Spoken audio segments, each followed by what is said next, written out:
Hello, everybody. Welcome to the System of Care Learning Series. My name is Lee Taylor, and I'm going to go over just a few housekeeping things before we get started. Our session today is in Zoom webinar. That means that all attendees are muted and your videos are off. We are recording the session and it will be available soon, and I will post that link into the chat box. We are going to use closed captioning this afternoon, so if you do not see that, click on the CC button at the bottom of your screen and the captioning should appear. We know that there may be technical difficulties, and so we appreciate your patience as we encounter any today. The do's and don'ts of continuing education and certificates of attendance. You do not have to enter your contact information in the chat, as attendees and their attendance is tracked by Zoom. You must be in the content portion of the webinar for at least 90% of the session to be eligible for a certificate. This is a mandate by the boards. Please do not leave the webinar until the conclusion of questions and answers, as that counts as part of the session. You must use the link sent as a confirmation or reminder. If you receive the link from a friend or coworker, we will not be able to track your attendance and you will not be eligible for a certificate. Also, you must use the same email address to register for each session. That is the unique identifier used to track attendance for continuing education throughout the learning series. By the first full week of February, you'll receive an email from me that will provide a link to access the session evaluation, then your certificate. This is a screenshot to show the landing page for the evaluations and certificates. You must complete the session evaluation to proceed to the certificate. And lastly, you're responsible for printing your own certificate. We do not mail or email those anymore. This website houses several years of the System of Care Academy. So if you lose your certificate, you can access this website to print another. And now let's learn about our presenters. Leslie Hoffmann is the Deputy Commissioner for the Department for Medicaid Services. She has a bachelor's degree in psychology from Campbellsville University, a master's in education from Western Kentucky University, and is completing a doctorate in business with a specialization in leadership management from Campbellsville University. Formerly the Chief Behavioral Health Officer at Medicaid, she acted as the commissioner's lead for the Kentucky 1115 waiver evaluation, SUD, which is substance use disorder 1115 waiver, incarceration waiver amendment, mobile crisis planning grant, multi-systemic therapy pilot, and certified community behavioral health clinic initiatives. Leslie continues to serve as the Medicaid's champion for racial and health disparities. Previous jobs include behavioral health director and director for community alternatives at Medicaid. She also spent many years with oversight of the brain injury waiver branch and was the chief disabilities officer at Communicare, which is a community mental health center in Kentucky. She was given the Governor's Adjustment for Continuing Excellence Award in 2007 for obtaining Center for Medicaid Services approval for the acquired brain injury long-term care waiver. She also became a Kentucky Colonel in 2010 for the Money Follows the Person Demonstration Quality Plan. And next we have Sherri Staley, who is a behavioral health supervisor with the Department for Medicaid Services. Sherri holds a Master of Science degree in clinical psychology from Eastern Kentucky University. Sherri has worked in the behavioral health field for over 20 years as a clinician and now in Medicaid policy. She served as a clinician practicing for over 15 years, serving children and families in a community mental health center and as a treatment director in a therapeutic foster care agency. She has been with the Department for Medicaid Services for the past 5 years as part of the behavioral health policy team. She has and continues to serve on many work groups, state teams, and committees focused around improving quality and outcomes in behavioral health treatment and services. Sherri works closely with the multi-systemic therapy pilot, Aetna Sky, and other child-related cabinet initiatives. Welcome, Leslie and Sherri. Thank you. Are we ready to get started then, Leah? So thank you for everybody for having us today. What a wonderful opportunity to come and talk about innovative solutions. We were actually asked to come and kind of represent Medicaid and talk about specifically our behavioral health initiatives. So let me go ahead and share my screen.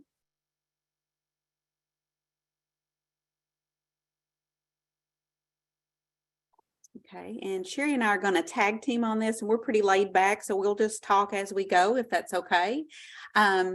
So again, we're with Medicaid, and we will also be discussing the behavioral health initiatives, which we consider our innovative solutions right now. And I have with me Sherri Staley, as she said before, who is a behavioral health supervisor within our team. Just to give you a little bit of information to know where we are here in Kentucky related to the Department of Medicaid, we currently have 1.7 million folks here in Kentucky that are members of Medicaid, and over half of all of Kentucky's children are enrolled in Medicaid. We currently are providing technical assistance and oversight to 69,000 enrolled providers. We pulled that number. I was like, my goodness, I didn't even realize it was getting that high. And we have a budget of about 15.1 billion. So we have quite a bit of Kentucky's overall budget here in Kentucky. So specifically to our team, we have a behavioral health initiatives team that is located out of the commissioner's office, which is under me in the commissioner's office. We have the behavioral health initiatives that is run by the behavioral health policy team, and that's comprised of subject matter experts for behavioral health services who provide policy guidance for various providers, various programs and other services, any technical assistance, anything that comes about related to behavioral health. That's usually in our arena for this particular policy team. We currently have 4 initiatives or innovative solutions that we'd like to share with you today. One is our CCBHC, which is our Certified Community Behavioral Health Clinic demonstration project, and we'll go into these a little bit more as we go along in the PowerPoint. We also have our multi-systemic therapy pilot, and you'll hear us refer to that as MST. We have our SMI, SED 1115 initiatives, which are pretty complex right now. You've probably heard me speak about those before, maybe in our CAC meetings or our Service Array Committee meetings, and as well as the application itself that was just recently submitted.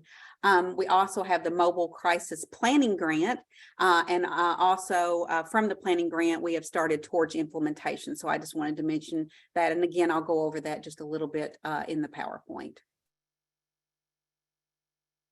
So let's just talk a little bit about CCBHC. It was the first time that CMS had really pushed states to provide integrated care. We wanted to provide integrated care and appropriate responses to anybody in the community, and there was a special vested interest in this particular demonstration for the veterans and the military. So I'll go over that just a little bit. It gets confusing because this was an initiative. I think the Department of Behavioral Health in 2014 had started, and Congress enacted a program to test a model to improve the behavioral health access and integrated care.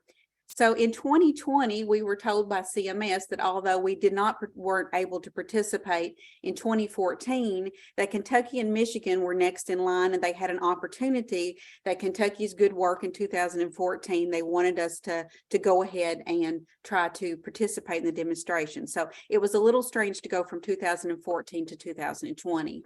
In 2020, we began very intense work with our sister agency at the Department of Behavioral Health to work on trying to figure out how we could get this started and implemented in Kentucky. So once we were selected and once we started working very diligently with our DBH program, we went live actually in January of 2022.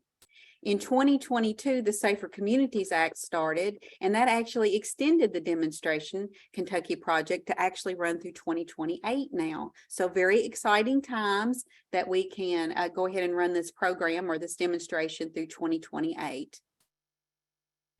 Just for a little bit for your information, CCBHCs must provide a comprehensive range of mental health and substance use disorder services.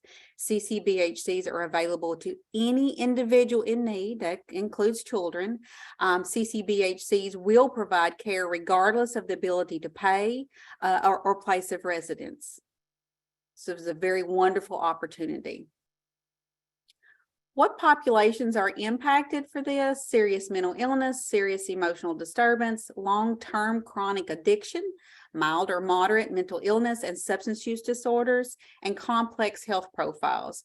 And just a little bit of an expansion of what I said earlier, CCBHCs must be able to provide care regardless of their ability to pay, regardless of the place of your residence, providing care for those who are on Medicaid, the underserved, the homeless, the low income, or not insured or uninsured. Care is also insured for those members on active duty or active military and or veterans. So that was a very specific population. And we also have all the other populations that we're trying to address related to maybe the aging or LGBTQ, all those other populations that we want to make sure that we provide appropriate care and access within Kentucky. Our current CCBHC demonstration agencies, and I'm going to explain this because it might be a little bit confusing, happen to be 4 of our CMHCs, which are community mental health centers within Kentucky. So in the original 2014, these 4 were included for the demonstration, and in 2020, CMS asked us to keep it the same for now. So I know it's hard to keep separated, but 4 of our community mental health centers, CMHCs, are also our current CCBHCs. And during the demonstration, these are the 4 that will continue through the pilot. So 7 counties, North Key, New Vista, and Pathways, and we're very proud of them and the work that they're doing and the collaboration with the Department of Medicaid and Behavioral Health to make this happen for our citizens in Kentucky. Currently, right now, as Medicaid, we're doing ongoing monitoring. We're completing compliance checks. We're making sure that we're improving access to integrated care and working with those CCBHCs, also to get regular data reporting and analysis. All of those things are required through CMS's demonstration, and then we have to report to them. And Sherri, I'll turn it over to you for our MST pilot. Thank you, Leslie. Yes, just want to talk a little bit about our multi-systemic therapy pilot. Some of you will know that MST is an evidence-based intensive treatment model that focuses on diagnosed mental health disorders and any delinquent behaviors for children that are involved in or at risk of being involved in the juvenile justice system. So MST has lots of great evidence from programs they've implemented across the country, and that is through the MST Institute. And any provider has to be licensed by the MST Institute. So in July 2021, DMS entered into a 3-year pilot project with some providers to give this a trial in our state to see if it's going to be fiscally sustainable, programmatically sustainable, if it has good outcomes, if it makes sense to add to our state plan. So we're really evaluating that, and we want to make sure that this is something that is useful for that population. And we have partnerships with DCBS, all of the MCOs, DJJ, and other community providers who have already been able to make referrals to the program in its first year. And we're really just pleased to be able to partner with these agencies to bring this to Kentucky. Home of the Innocents really kicked things off for us and operated for a while on some private funding before they approached Medicaid about what can we do to have Medicaid come into partnership with us for some reimbursement. So we were able to do that through this pilot, and we're really excited about some opportunities that it's going to provide for some of the youth. It's an intensive program, and it really goes on for about 3 to 5 months is the treatment model, where therapists and a team of individuals are working with not just the youth that might be the client, but also the family and the system around that youth and family to make sure that they can reduce negative behaviors, focus on holding the family accountable. and just making sure that the child is going to remain in the home setting, not have to go to out-of-home care through foster care or detention, or any of those things. We're really trying to intervene here for some preventative measures, and we're excited about the pilot. So we have 3 service providers that are engaged with DMS through this pilot. That's Home of the Innocents, who really brought the first program to Kentucky, and then CH&K Behavioral Health started up in Northern Kentucky, and KVC Kentucky came on later. So while we have this, it's not a statewide thing because we don't have teams and providers that are licensed statewide to provide this. And that's why we wanted to do it through a pilot project to make sure that it makes sense for our state, that we're able to reimburse the amount that's needed for this intensive service. And, just to be honest, that people can find staff. This is an intensive program. The staff are on call 24/7. It's hard to find clinicians, as you all know, but to find them to provide this intensive service is even more challenging. So right now, this pilot project is being evaluated through an independent evaluator, that is Myers and Stauffer, who are a partner with the cabinet. And we're really looking at this project to look at fidelity to the model, and to look at fiscal responsibility and how those services can be paid for. And we want to make sure it makes sense. So we are really pleased so far with the independent evaluation process. I think it's been helpful to the providers, and it really just helps us get a ton of information about what's going on in the pilot. So that's a really great thing. So the population impacted for this is Medicaid enrolled children between the ages of 10 to 17 that are at risk for entering the juvenile justice system. And the goal is to work intensely with the family to prevent that justice involvement or the out-of-home placement. They're spending, about 60 hours of direct service with these children, as well as lots of other non-direct time for collateral visits and family visits, just to make sure they're really wrapping around these individuals. So while it's a small number, the sample size is not going to be huge because this is not going to be appropriate for all children. And of course, we're limited right now to those 3 pilot sites, but it will give us enough information to make an informed decision about adding this as a regular benefit.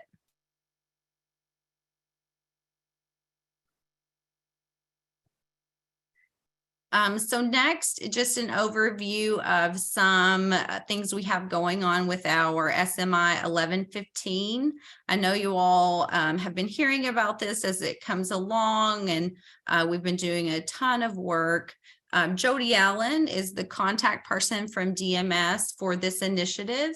And some of you all, I'm sure, have been on meetings with her. So we just want to take a minute to say, what is an 1115? An 1115 demonstration is through the section 1115 of the Social Security Act. It allows CMS to approve for states to have additional flexibilities in the design and programs that they want to try out to improve benefits for the Medicaid population. So that allows us to not have to follow all of the intense rules that we might follow with a state plan type service, and it gives us a little bit of flexibility. And so we have some things on the agenda for the SMI 1115. It's going to be an amendment to the overall 1115 we have. As you all know, back in 2019, Kentucky started the SUD 1115 to really increase services for the SUD population, and we were able to do some great things with that demonstration. So this is an amendment to that overall existing 1115 that will allow us to do some more things for the SMI population.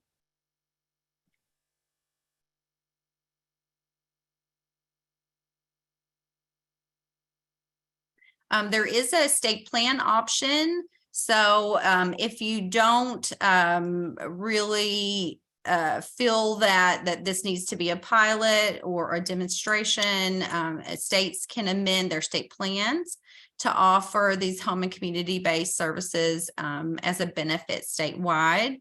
If the state chooses to do that, then there are certain criteria that have to be met.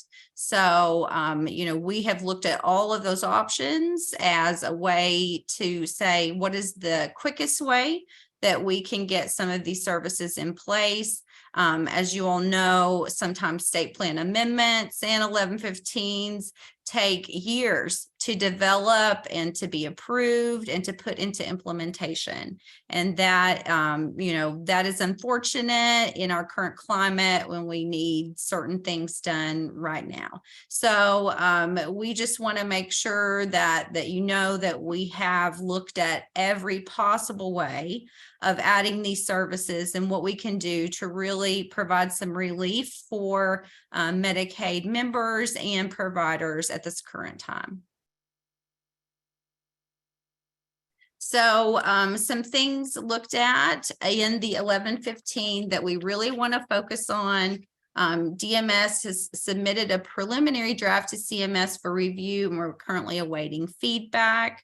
Some main things that we want to focus on are really increasing the length of stay for SMI adults in an inpatient setting, an acute inpatient setting. So right now there are some rules around the Institutes for Mental Disease, or IMDs, and those rules have been in place for decades.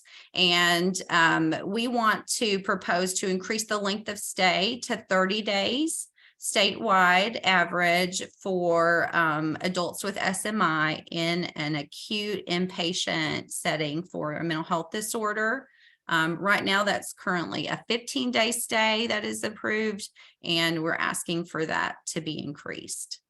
Also, we had mentioned medical respite.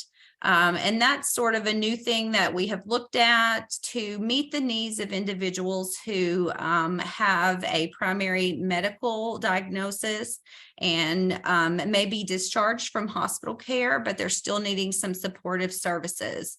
So they may need housing, they may be at risk of being homeless, and just putting a place for them to be able to recover and recuperate so that their social determinants of health can be met, and their overall mental health or physical health doesn't decline as they're recovering from their medical condition.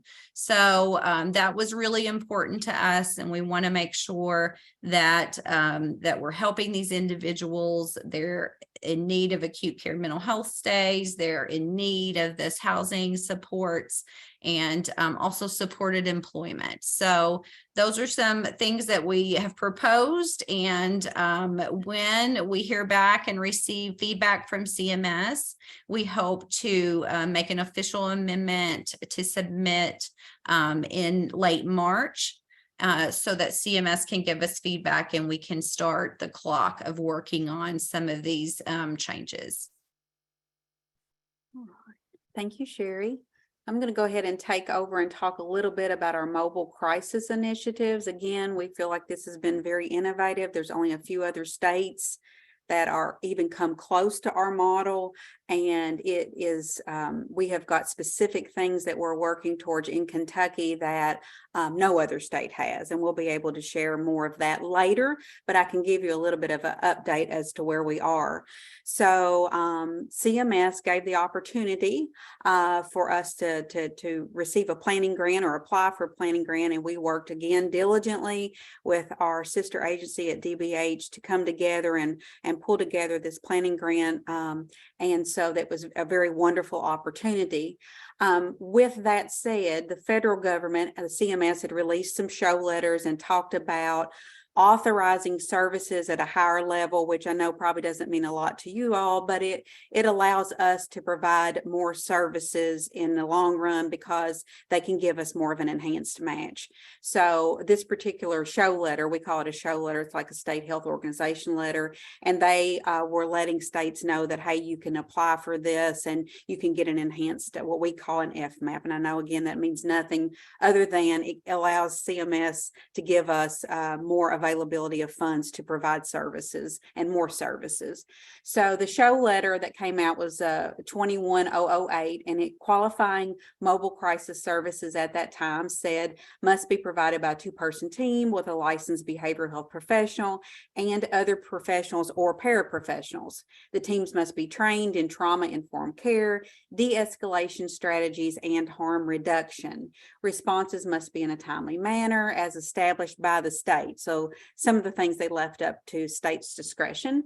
And then provide the following when appropriate: screening, assessment, stabilization, de-escalation, coordination, and other supports. So those were some things that we started looking at in the show letter and trying to figure out how we can make that happen.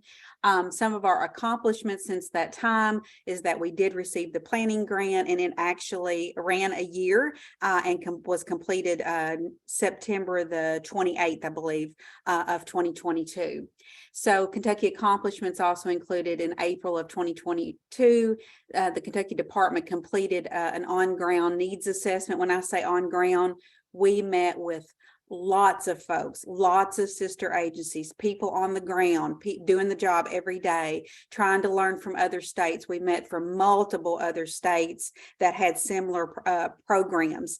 You know, every state's not exactly the same in their makeup or how they provide the service. Even if CMS gives us a specific definition of how it can be rendered, oftentimes one state is one state when it comes to how they implement a service. So we learned lots of good things and really liked talking to folks like from Arizona. That was a really good Tennessee. I think we met with 6 or 7 other states. DMS is actively planning to enhance our Kentucky mobile crisis model based on the findings from that needs assessment. It is on our website, and I have a link at the end that you can get to it. It was approximately 260-page needs assessment and took us over 3 months to complete it. But we wanted to make sure that we reached out to anybody and everybody at the time that was willing to sit down and talk to us. So I just wanted to share that with you all. What we're currently looking at in Kentucky is a mobile crisis intervention model. Again, we worked with our sister agencies in DBH. We've also spoken with DCBS. We've also spoken with the CAC group and with DAIL, the Department of Aging and Independent Living, and others. We also have DOJ in a lot of our conversations, as well as DJJ.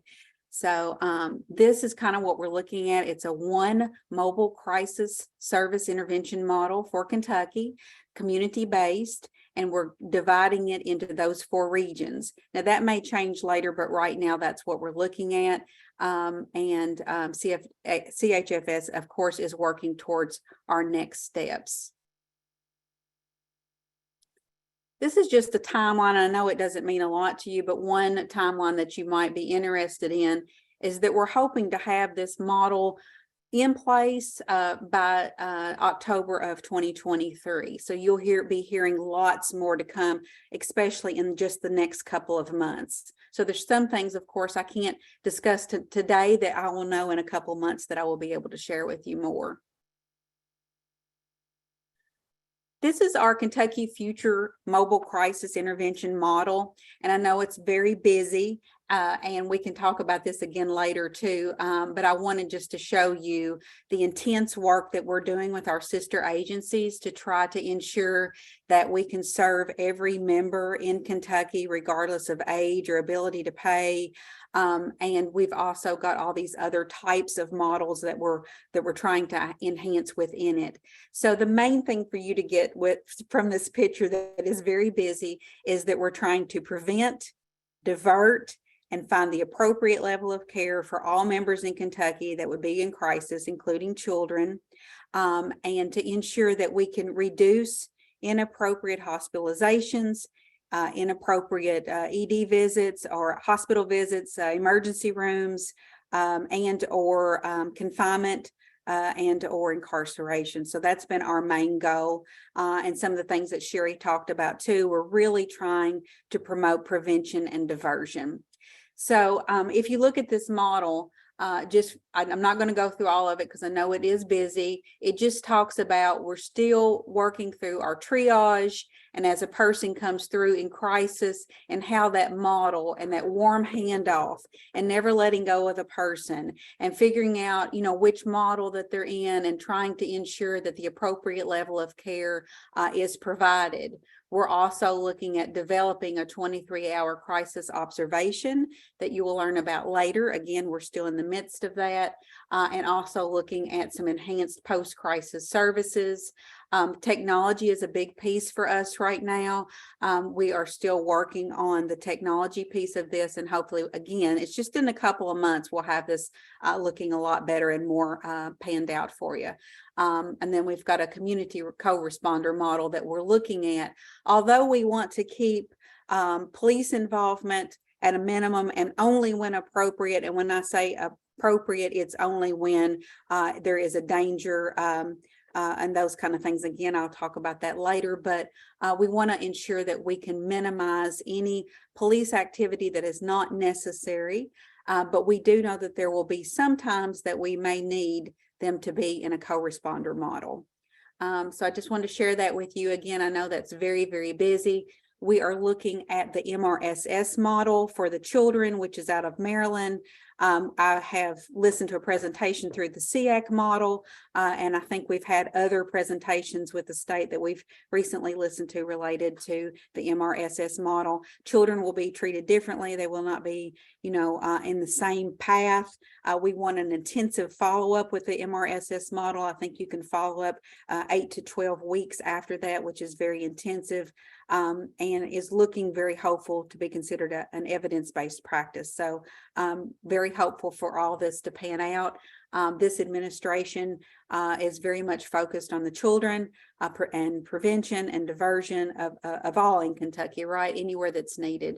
Coming out of COVID, we've had intense need for crisis intervention and to increase access and services across the state.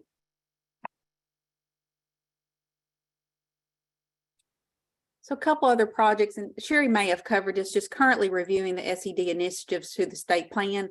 As Sherri mentioned, we're hoping that a lot of the SED initiatives that we have talked about in earlier months related to the 1115 can actually be performed or approved through a state plan amendment, and hopefully that would be at a quicker time frame.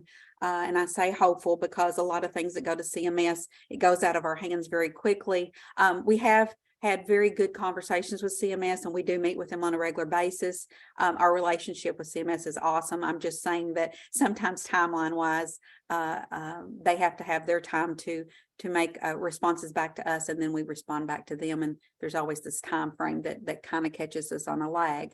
So one of the other things I just wanted to talk about, and I don't have a slide on this, but if you've listened to any of our TAC meetings or any of our other behavioral health initiative meetings that we've had, I talk a lot about the racial and health equity initiatives.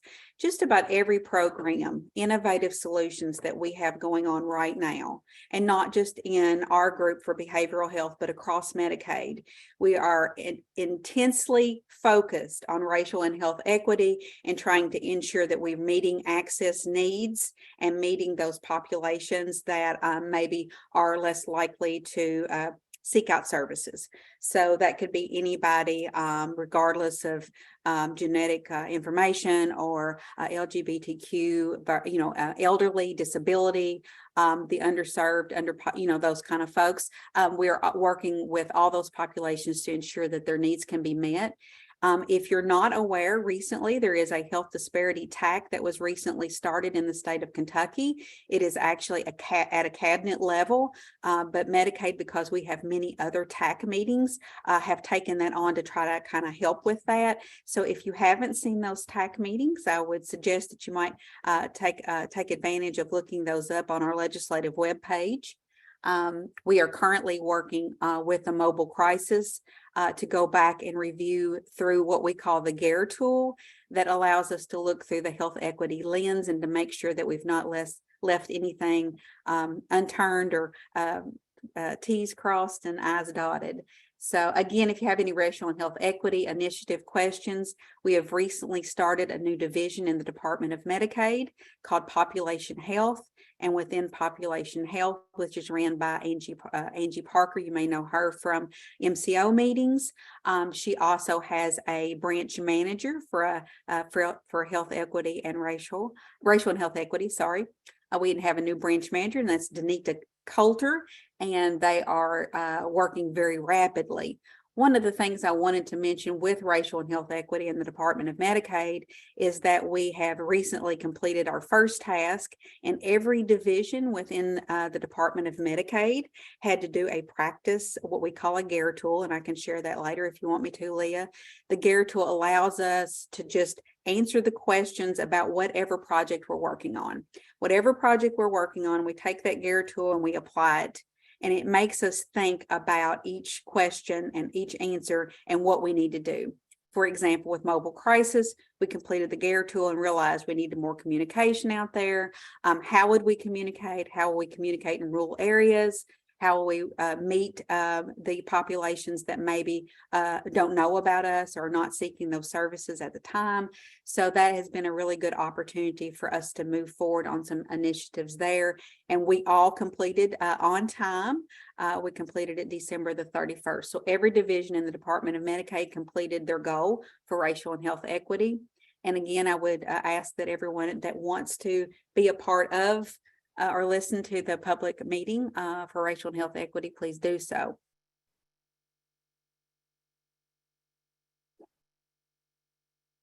I'll move that up just a tad. So I've included this link in on the page, and this link actually goes to the front-facing Medicaid services, Cabinet for Health and Family Services website. We recently, just this past year, also developed a behavioral health initiatives page, and I've included that link as well. And I've put in our emails as well as Sherri's. Jody Allen has been working with our 1115 if you have questions. If you go to the behavioral health initiative page, though, you'll see all of our current initiatives and who the contact information is for each one of those. For example, if you click on to MST, you'll see Sherri's name. So we all are kind of working on a racial and health equity as part of DMS's larger initiative, as well as the cabinet pillars for the whole cabinet. So we all kind of work together on those initiatives. So I guess I would ask at this point if there's any questions. I know I've thrown a lot at everyone on the call today, and I speak really fast. I told Leah I'm concerned because I'm running through this very quickly, Leah. So we go do ahead. have some questions, if you guys are okay with me reading those to you. Yes, go ahead. Okay, if you go back to slide 18. Yes, it says, how does the prevention model look in the field since our system is currently built on a medical model that requires illness? Yeah, this particular model is built on crisis services. We currently have a 988 that has been initiated through the Department of Behavioral Health. And you'll see that here where this will all start with our 988 crisis centers. So we are all working together to develop this model. Medically, we have, Sherri, you can help me out. We have talked about futuristic codes for medical pieces that we might be able to work on later, but this particular services here are related to behavioral health crisis. We are working on some additional items through, if you're familiar, there's a new TAC, EMS TAC that we're currently working on and taking a look at some types of treat not transport with EMS. So there's lots of pieces to this. And again, I can share more of that later. So go ahead, Yeah. Sherri. And I was just gonna add, this model hopes to be able to address mental health crisis services in real time as they are happening at the place of the crisis. So it really is an opportunity to go away from the medical model and to divert people from unnecessary ER visits, or inpatient stays that are costly. So we are hoping that with the addition of 988, it really streamlines the ability for Kentucky to step in and really make some changes based on that needs assessment that was facilitated. We heard a lot of feedback, and we understand that this needs to be a crisis service model for mental health services, and with some planning and follow-up that is already in place versus just making a plan at the crisis. So we really hope this is a new model that will change how crisis services are happening in Kentucky. And like Leslie said, with the MRSS model, certainly for children's services, we want to divert children from being placed in the hospital unnecessarily or having those traumas of those major crisis moments. So we're really planning to change the way that some things have been done. Change is scary and change is not easy, but we feel like it is necessary and that it will dramatically improve the results of our Kentucky Medicaid members that are in crisis. And someone asked if you guys could address how the deletion of CPT codes for extended services will impact the significant need for intensive services in Kentucky, especially high-risk children. So I'll start that and Sherri may want to finish it. I just wanted to let everybody know that we are addressing right now. There was Medicare code changes, and then AMA also made changes as well. So we're trying to get through all that.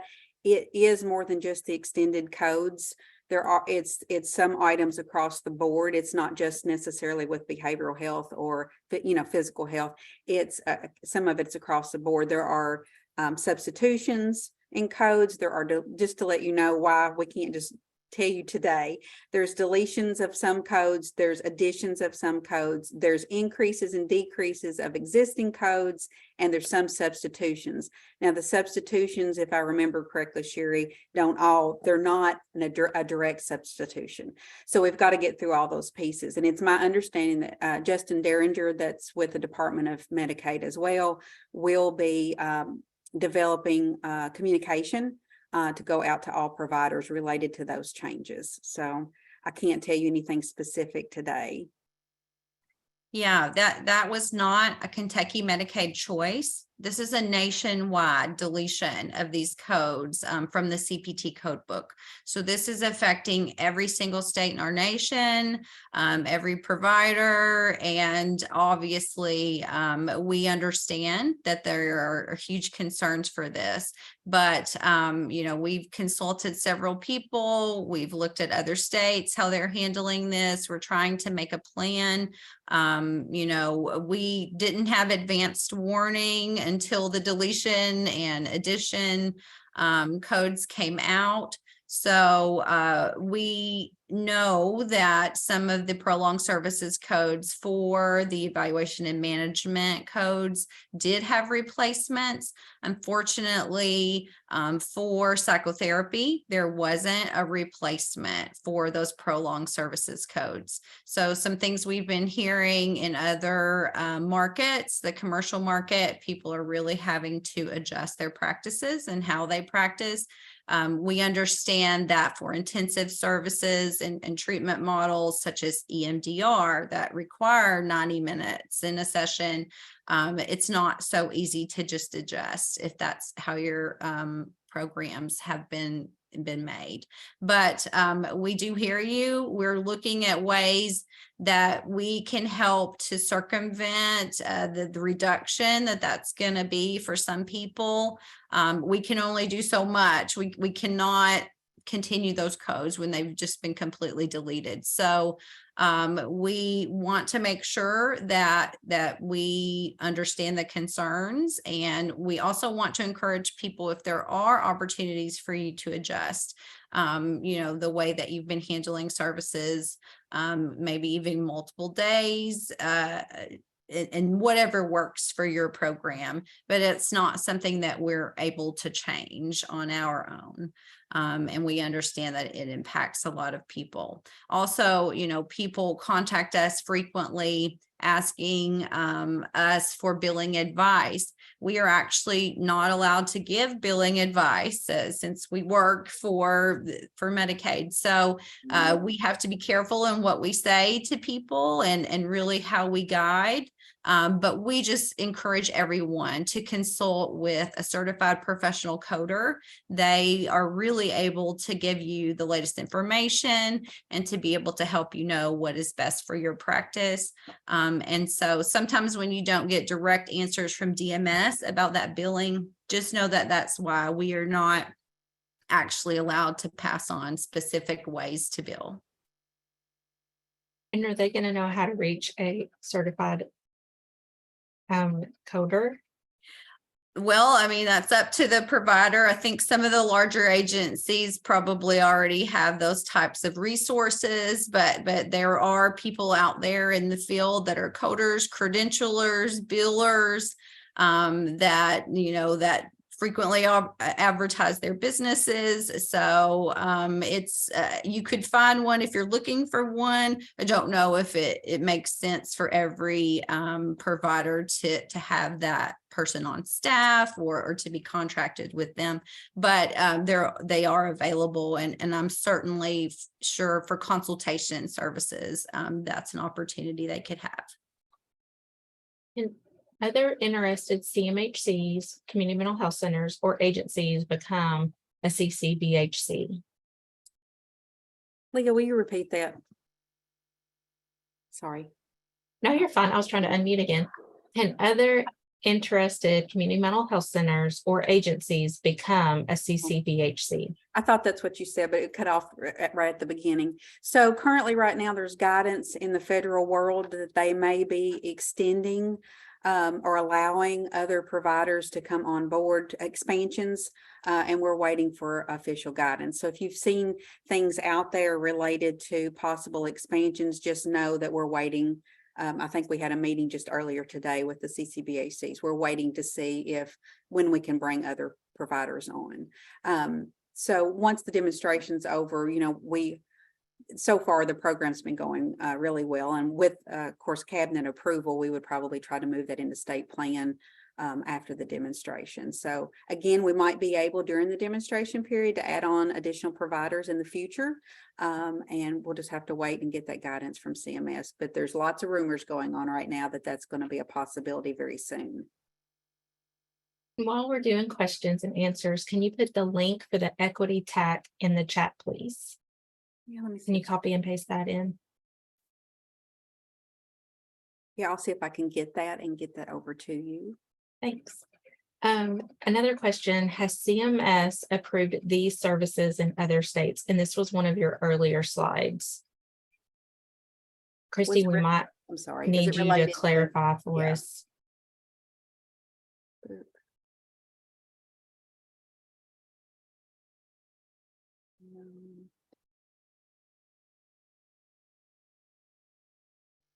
So is it related, if somebody can answer it, is it related to our 1115 services as well as our HCBS services and state plan services?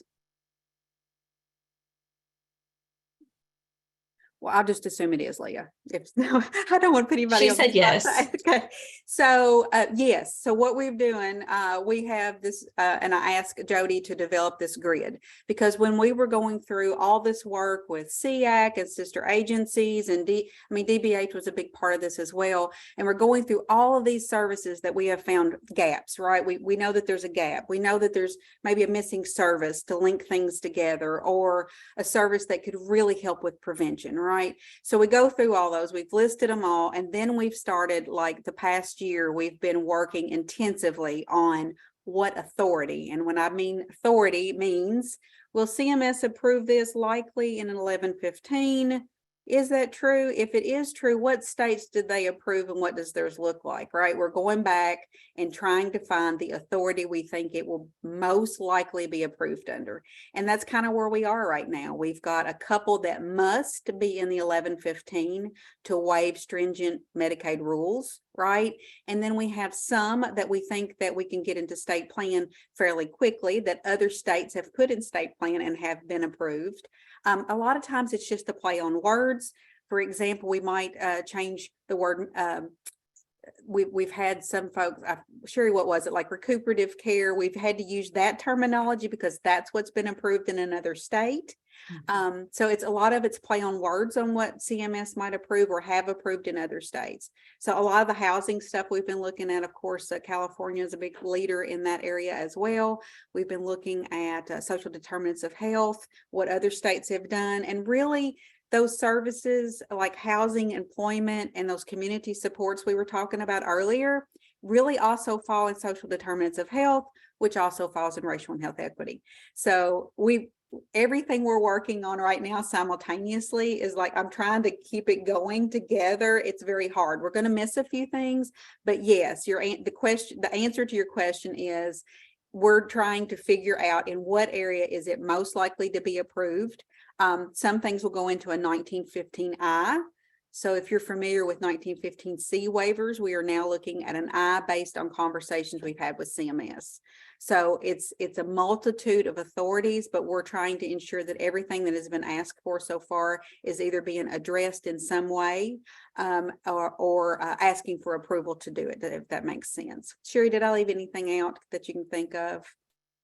No, I think you're exactly right. You know, we have looked at what other states did. We certainly want to take a lesson from what CMS has already approved. And we want to make sure that if there is an opportunity to add things in our state plan, which we did see in the grid that Leslie is talking about, we were able to see some of the SED services that are available that we could put in our state plan that might be better approved that way, and that we wouldn't have to go through an 1115 demonstration. When you were thinking about an 1115, you have to keep in mind that anything that we propose that bends the rules and is flexible also has to be budget neutral for CMS. And that is a difficult task to achieve. When you're thinking about adding services or an entire new program, and you have to design it in a way that it's budget neutral, that takes a lot of fancy ways to do it, to just make sure that that we're being transparent to CMS, but that we're also thinking about what are the factors in our state that we need to think of, and what ways can we improve services. So some of the things like Leslie mentioned on our other notable initiatives, what we did when we were looking at our grid and we saw that some of the SED services could go ahead and go in our state plan and not have to go through an 1115 and not have to meet those budget neutrality conditions, are things like high fidelity wraparound. That's been going on in our state for several years, supported by the Department of Behavioral Health and other grant funding. So we want to make sure that, you know, it's already established here. We could go ahead and put that in our state plan. We actually did some work this morning as a smaller work group to talk about that as a state plan option and get that ready for review. So in addition to high fidelity wraparound, we are looking at early childhood mental health consultation pieces that we can put in our state plan. So when we looked at other states, we chose to do those two SED pieces in the state plan versus an 1115 because we feel like it's faster and it doesn't have to meet all those conditions, and other states have gotten it approved that way. So that's sometimes how we make decisions in these processes to say, where can we put this the fastest to get this out to the public? If anybody wants to know more about high fidelity wraparound, we had a learning series session on that earlier this week, and it will be posted to the YouTube channel soon. So that link was also posted in chat, but just to let you know that. Now about a question for you guys. What strategies is Medicaid undertaking to address the behavioral health workforce shortage? Sherri, you might be better to speak to this than I am. I know we're adding additional provider qualified providers through community health workers and MHAs. I'll let Sherri speak to that, though. She's more about that. Yeah, this is something that we've heard since the pandemic started. Really, it is just the shortage of qualified behavioral health professionals. And right when our nation has a children's behavioral health crisis, we are having this shortage of providers. I've heard a lot of times people say, if you just increase Medicaid rates, then maybe that would help more providers to come on. I want to take this opportunity just to, in case people don't know, Kentucky Medicaid doesn't choose our own rates. So every state, the way that Medicaid rates are decided is every state has a specific Medicare physician's fee schedule that is published and comes out. And so they just revised the last Medicare rates January 5th. And so we have to take those rates, and there's a Kentucky specific one that we have to apply to us. And so people are upset all the time that we don't increase rates or that rates went down. And that's not something that we always have control of. That is really set by CMS for each state. And it looks at how many people in your state are in your Medicaid population. Kentucky, as you can see, has about 1.7 members. 1.7 million members, which is very, very high compared to some other states. Even states that touch us, that is a really high population. As Leslie mentioned in the beginning, over half of the children in Kentucky are Kentucky Medicaid enrolled members. So it really just helps put into perspective our state and what that overall budget. I know the overall Medicaid budget looks huge, and it is huge, but if we're serving 1.7 million members, and that's their behavioral health, their dental health, their long-term care health, physical health. It really adds up quickly when those things are happening. So we aren't always able to just increase rates to help with a workforce shortage. And additionally, telehealth has been an amazing option that really it was ongoing, but during the pandemic, it really ramped up and became sort of the norm now for services. Unfortunately, one consequence of that is now a lot of qualified therapists can do telehealth from their home setting. So they are not so interested anymore in going out and working in children's residential facilities that they have to be away from home or other types of things. So while telehealth was a great thing and has expanded access and has expanded treatment services and it's the overall comfortability for just members to use it has been great, and there's been a great response. It has had some unintended consequences. So I don't think Medicaid solely can solve the workforce shortage issue. That's a bigger thing that has to happen. We need good graduates of graduate programs in mental health and the human services field to be interested in getting a license and working and being a service provider in our state. So it really has to come from there, is where we start. And Leslie mentioned we are trying to open up the opportunity for other workers such as community health workers. And there's lots of information about that. Right now, that's currently happening under the Department of Public Health. And they have some information on those community health workers that you're able to see through their website and how they've been handling that program. And then our MCOs have also jumped on board, hiring community health workers to be able to deploy them and wrap around some services for their members. So we're also looking at other state plan amendments, which may make people with bachelor's degrees that are matriculating toward bachelor's degrees and are in some of those internship or practicum type situations. We are hoping that we can develop what CMS would approve to allow those people to be reimbursable service providers to help us mitigate this workforce shortage. That was going to be my next question, was about the community health workers. Leah, if I may, Jody Yeah. Allen, who is our behavioral health lead for racial and health equity, she put the link to the technical advisory committee for the health, it's called Health Disparity and Equity Tax. She put that link in your chat, so that's available to folks. Thank you, Jody.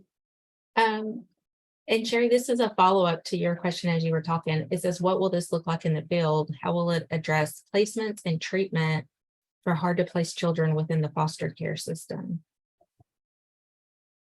Is that related to some of those state plan services or more on the lines of MST?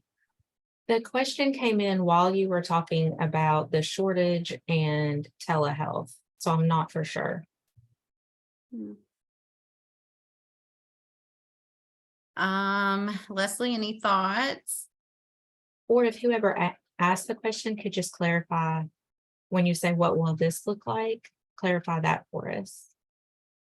And I'm going to ask you another question while they're clarifying that. Has telehealth eligibility been extended for targeted case management at this time, or any idea what regulations may be updated for this service? Telehealth for targeted case management was approved at the beginning of our pandemic. I want to say March 2020. And the authority for that is on that COVID information FAQ page on the DMS website. And we could link that for you. Someone on our team could real quick. But that FAQ really opened up and gave information to people in early days of the pandemic about what telehealth access was opened up for, and targeted case management was one of those services. So that has been able to be done via telehealth since 2020. We have that ability under the public health emergency that is still in place.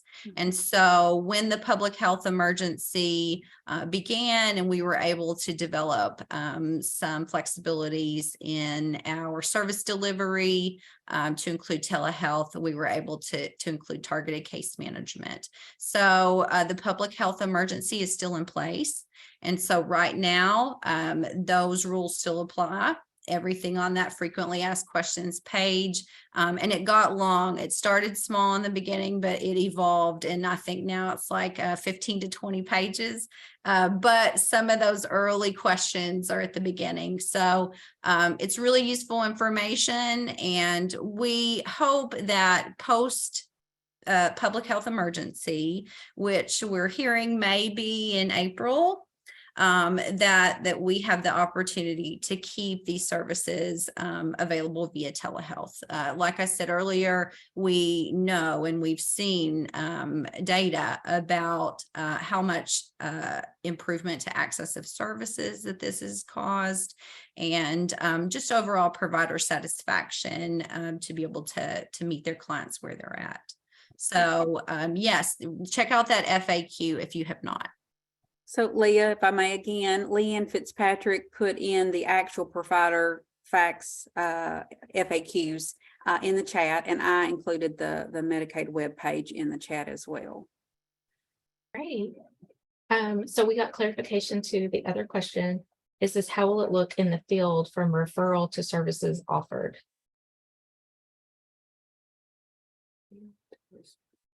That may be a different question, not a clarification. How I'm will not it look sure. in the field? Leah, the- if anybody has questions that we might need to follow up on and they don't want to do it on in this area, they can send it to our email address. We'd be happy to. And we have, don't forget to, we have our DMS issues box as well. Sure, is it DMS.issues? DMS.issues. Okay, I always put the dot in the KY.gov. wrong spot, so it's DMS.issues. Yes, I'm seeing some of those links come in now. Can you guys talk about how exactly 988 links to direct billable services? Can you walk us through that? I probably can't do that today. To direct billable, no, I can't do that today. But we're getting there, right? We're getting there. This is a huge initiative, and if you've heard the secretary talk about it, it's his number one initiative to get this up and going. So we've been working diligently to make sure that Kentucky has the crisis services that they needed, and we fill in the gaps across Kentucky that have really, I don't know how else to explain it. It's been a gap. We've got a gap. We've got to figure out the prevention, the diversion, and appropriate level of care. And I'm on tons of calls with children every day about children's situations, and we want to help them. Sherri and I have been working nonstop on ways to help with the children's programs and to address some of the issues that we have here in Kentucky. And other states, we don't sound much different than other states. Unfortunately, that's sad, isn't it? That we've got so many folks in crisis, especially coming out of COVID. So Chrissy asked, would new legislation need to be passed to continue telehealth flexibility after the public health emergency ends? We don't believe ahead. so. We feel that we can do it through our telehealth regulation.